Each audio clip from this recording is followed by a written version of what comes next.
What's good? I'm Nomad the Native, and you are tuned into The Snippet, a comfortable spot where we let the art spark the conversation.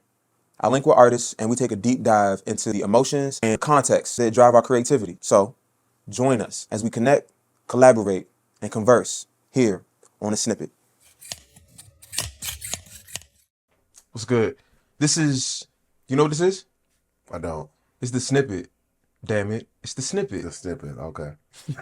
Welcome to the podcast, my guy. Thanks for having me. I'm Nomad the Native. I am many things, but today I'm your host. And this is my boy Nouvèl. Nouvèl, What you do? singer, songwriter, producer. That's crazy. You be producing? I do. Executive producer. That's a good way to put that. Yeah. Thank you for being on here. So, Appreciate you, man. as we start off every episode, you got me a snippet, right? I got you. All right, bet. So I'm gonna just turn on our trusty dusty Bluetooth. Girl, it's hard to DJ. Every time I turn around, I gotta spend some paper.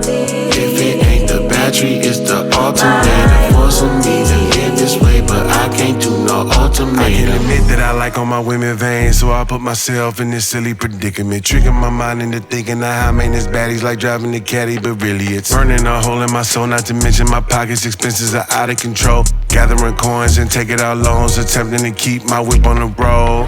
I gotta spin like I drive a Benz, but I'm in a hoopty. Hey, dog. So, like, I know the snippet is for the show, but I've heard the whole song. I love that song. Appreciate it, man. That's my favorite song on the album. Why is that your favorite song on the album? Cause it's, I think it's the best song.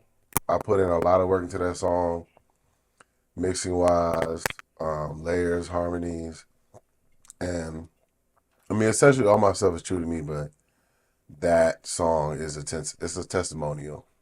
What about, talk a little bit about it. Like, let's get into it. So, song's titled Maintenance, and essentially, that's like a triple entendre, right? Because you talk about maintenance on yourself, and then I'm also referencing to a car. You know, high maintenance on a hoopty, because, you know, every 5 minutes something's breaking down. I've been there. And the third meaning of the song is dealing with a high maintenance woman. So I'm comparing the high maintenance woman to the car that's high maintenance. It's a hoopty, and I'm holding on to it because I actually had this Cadillac that I really liked. It was an older Cadillac, but it cost so much to fix. And if it didn't look the way it looked, I would have never put that much, you know, work or effort into keeping it. So it's comparable to dealing with a woman who you feel like doesn't really offer you anything outside of aesthetics. So essentially, you got a bad junk. She might not be feeding your soul, but she's feeding your ego, right? Because of the optics. So in that song, I kind of go through the journey of talking about what I'm dealing with, what I'm experiencing, and eventually succumbing to my own doing. I feel that. Actually, that made me think. Let me ask something real quick. Are you driven more by your ego or your soul? I think I'm driven by my soul, but I do think that my ego provides me armor on that journey. So, like, do you feel like as a musician that you get caught up in the attractiveness of the lifestyle or of the way, you know what I mean? The goals, the end goals that you have for yourself, and that allows you, that inspires you to keep on struggling through the constant maintenance of all the work that it takes to be an artist and create this type of work? I used to, right? When I first started being an artist, I think you think about the end goal, right? Because if you're doing it the right way, everything costs. But you feel like at the end, I'm gonna get this, I'm gonna get notary for this, you know, I'm gonna live this lifestyle. But I kind of gave up on the lavish lifestyle thing, the lavish lifestyle portion of being an artist. And for me, it's always been about purpose. Like, I never was into making songs that were just songs or top 40 songs that I feel like, for instance, chasing trends or anything like that, just making songs just to make it, you know. I make what I want to make. I make what's true to me. And I think the same reason why I'm doing it now is the same reason why I started eventually. Is because people essentially believed in me and my talent more than I did. So Do you feel like if nobody else was believing in you, I mean, or nobody else was like investing in you, do you feel like you would still have the stamina and the motivation to keep going? Because this shit is a I think the marathon. product would be different. So I don't know that.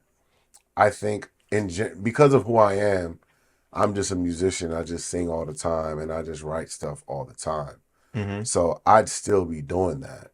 Now, would I make it a point to be in the studio 3 times a week? Like, I set up like a goal, write like a hook on my lunch break, write a song every weekend.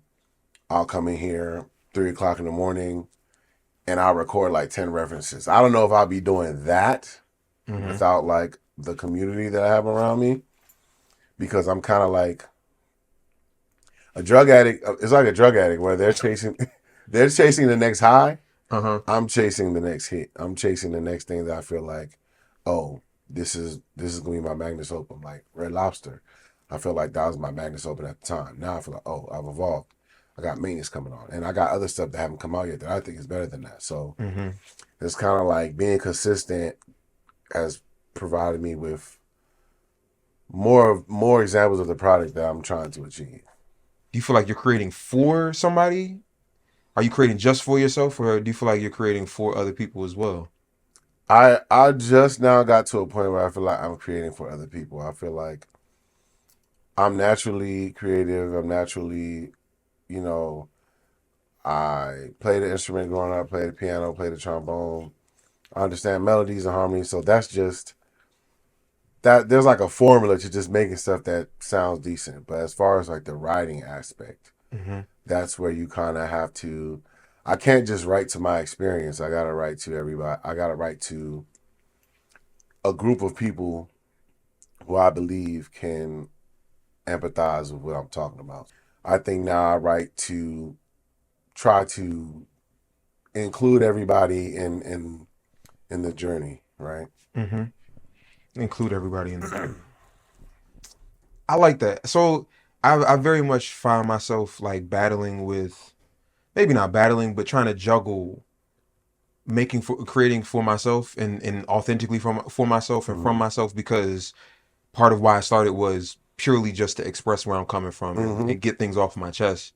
And then also, especially knowing that people believe in what I'm doing, and I want to be able to have a communal and sharing nature with the stuff that I'm making, finding ways to convey those very personal messages and themes in a way that somebody else can relate to it, and it doesn't just feel like I'm spouting off about myself on and on. You know what I mean? So I feel that. I feel that. It seems like a challenge. I think you do a good job of balancing like something that comes from your personal experience and it being relatable. Yeah, I And appreciate that. relatable. How do you feel about developing a brand and a brand identity?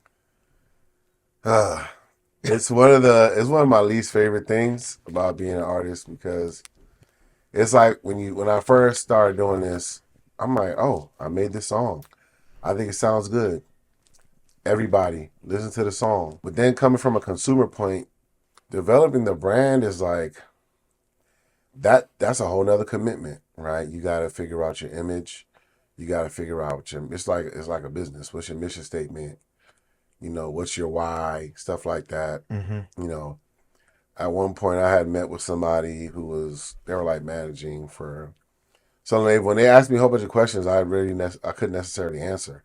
I was just kind of like, I know I'm talented. I know I can write. I know I can make this stuff. And they're just like, well, why do I care? And I was like, I don't know you from anywhere. So why do I care, right? Ouch, bitch. I was like, well, I do this. I do that. I've been through this. I experienced this. And she was like, well, you're not talking about that in your music. I was like, okay. Yeah, so your brand is very important if you look at from how I looked when I started, like as far as the way I dressed, graphics, videos, down right to typography and fonts, like it gets annoying and it gets tedious, but It's very tedious. you go to Walmart, everything has a certain color scheme, everything has a certain font, Everything's done the same way. Same thing with Target. Same thing with McDonald's. I mean, we know for a fact that Nike uses the same materials as the shoes at Payless, as the shoes at Walmart. A lot of these things come from the same factories. But because of Nike's branding, because they've invested so much into the Nike sign, the swoosh, Mm-hmm. it's the brand. I mean, it goes hand in hand, unfortunately. Mm. Do you think your music or your brand connects people or tells them why they should be apart? Because your relationship stances usually speak from a place of heartbreak Yeah, absolutely. rather than does love truly exist? So I think that even if they don't agree with my standpoint, right? Because I think they respect that I have trauma. I think they understand that I have trauma. They may not necessarily understand my outview on heartbreak or why I was heartbroken or how I go about things, but I think they respect it. They respect that I'm vulnerable about my trauma, and they may not agree with my perspective, but I think they find it interesting, and I think I convey that in a way to get people to want to understand where I'm coming from. Because at the same time, I'm not telling you how, I don't want to tell you how to love or how not to love or how you should handle situations, but that part is true to me. And, I'm trying to express that out into the world. Mm. Do you believe in love? I do. Like, in a sense, you're talking about like marriage and stuff like that, because this can go deep. Love. Do you I believe do in believe in love? love, right? I'll tell you what, the love I probably believe in the most is the love from friendship and family, like a communal love. Like, a lot of my friends are like family to me. I have friends who would do things that I think some of my family members wouldn't, right? Mm-hmm. I think love, I have a different idea, perspective on love, because it's too, it's kind of like, it's kind of like happiness, right? I think love is a duty rather than just a feeling. You can't just, it's like happiness. It goes up and down. It comes and goes, right? Based on what's happening. Yeah, not gonna go into the biblical thing too much because I know everybody has different perspective, but Bible says the heart is deceiving. So the whole follow your heart thing, I might be upset one day. My heart tells me to do this and act upon emotion, act upon anger, be impulsive. If you're gonna follow your heart, that's what you're gonna do. So for me, I think love is not solely a feeling. It's accompanied by loyalty. It's accompanied by duty. It's accompanied by respect. But as far as like romantic love, I do believe in love, but I think there's other things that you have to do to sustain that. If there was no romantic love that you were experiencing, would you be able to still create? Do you feel like you would still have things to talk about, worth singing about? To make my music, Mm-hmm. depends on what type of song I'm making. I think overall, yes, right? And I think we'll make certain songs because of a lack of love. Whereas, if I'm making a love song, I have to draw from experience, right? I have to draw from inspiration. So for me, I think love is necessary. I tell you what, if I never loved, I would have never had heartbreak, and a lot of my songs wouldn't be here. So, short answer to that is yes. No, I feel that. I feel that. I mean, you can get your heart broken not just from a partner Mm-hmm. who, betrays you or a relationship that ends. You can have a dog that passes and you're heartbroken because your dog passed, or you see the news and you see something bad happen to a good person or a child, you feel heartbroken. So it's like you're not gonna get away from it. Yeah, I've recently gone through some heartbreak, and it was really like friendship stuff. It was family stuff, Yeah. and it weighed on me heavy. And I ended up trying to like, not even trying. I ended up definitely processing that through music, Mhm. and it's something, man. I think I'm still processing it. You know what I mean? I think I'm still Yeah. trying to get through. I think I was talking to somebody the other day and they were like, eventually, this and that happened with me and him, and She was like, eventually I'll get over it. And I was just like, I think you learn how to live with things. I don't know that you ever really get over anything. I think you just build your perseverance and there's like a certain stamina. Unfortunately, you kind of get numb to things, right? Things you might have been a crybaby about 10 years ago. Now you're kind of like, it's a part of life. Be desensitized. Yeah, definitely. And that's not always a bad thing, though. No, I don't think that, like, cause it's like like to be a bit of a meathead, like being in the gym, the weight don't get no lighter. Yeah, your body just becomes more capable of lifting it the more you practice doing it, and I think that's life.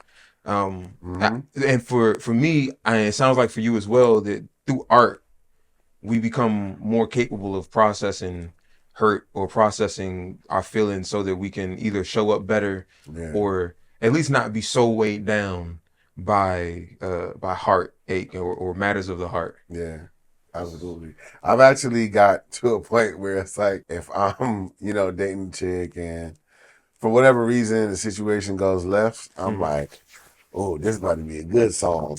Oh, that's toxic. That's toxic, dog. Like, do you like, ever feel? But it's authentic, though. It's authentic. Right, I'm like, I authentically experienced this, and this is a new experience. I have something new to write about. You're not sabotaging. I'm not looking. No, hell no. All right, I'm not looking forward to it. But I feel like maybe it's a coping mechanism. I don't know. It might be a big cope. Like, damn, this hurts. I know this is about to be art. Like, this is about to be some amazing art. It's like comedy. Right? Yeah, it's like comedy. A lot of comedians are just telling laugh through the pain. Laugh through the pain, which I think Black people essentially have I feel like if no one else, Black people, we just laugh through everything. We can make jokes about anything. Well, on that note, I appreciate you for coming through, my guy. Thanks for having me, brother. We gotta link up again soon. I got some shit to play you, as a matter of fact. Let's do it, man. Nigga. All right.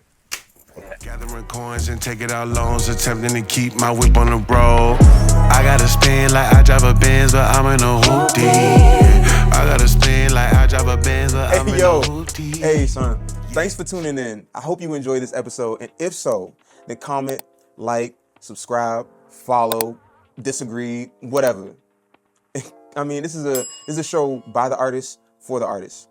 So, if you want to be featured, just hit us. There ain't nothing but an email or a DM away. Until next time, peace.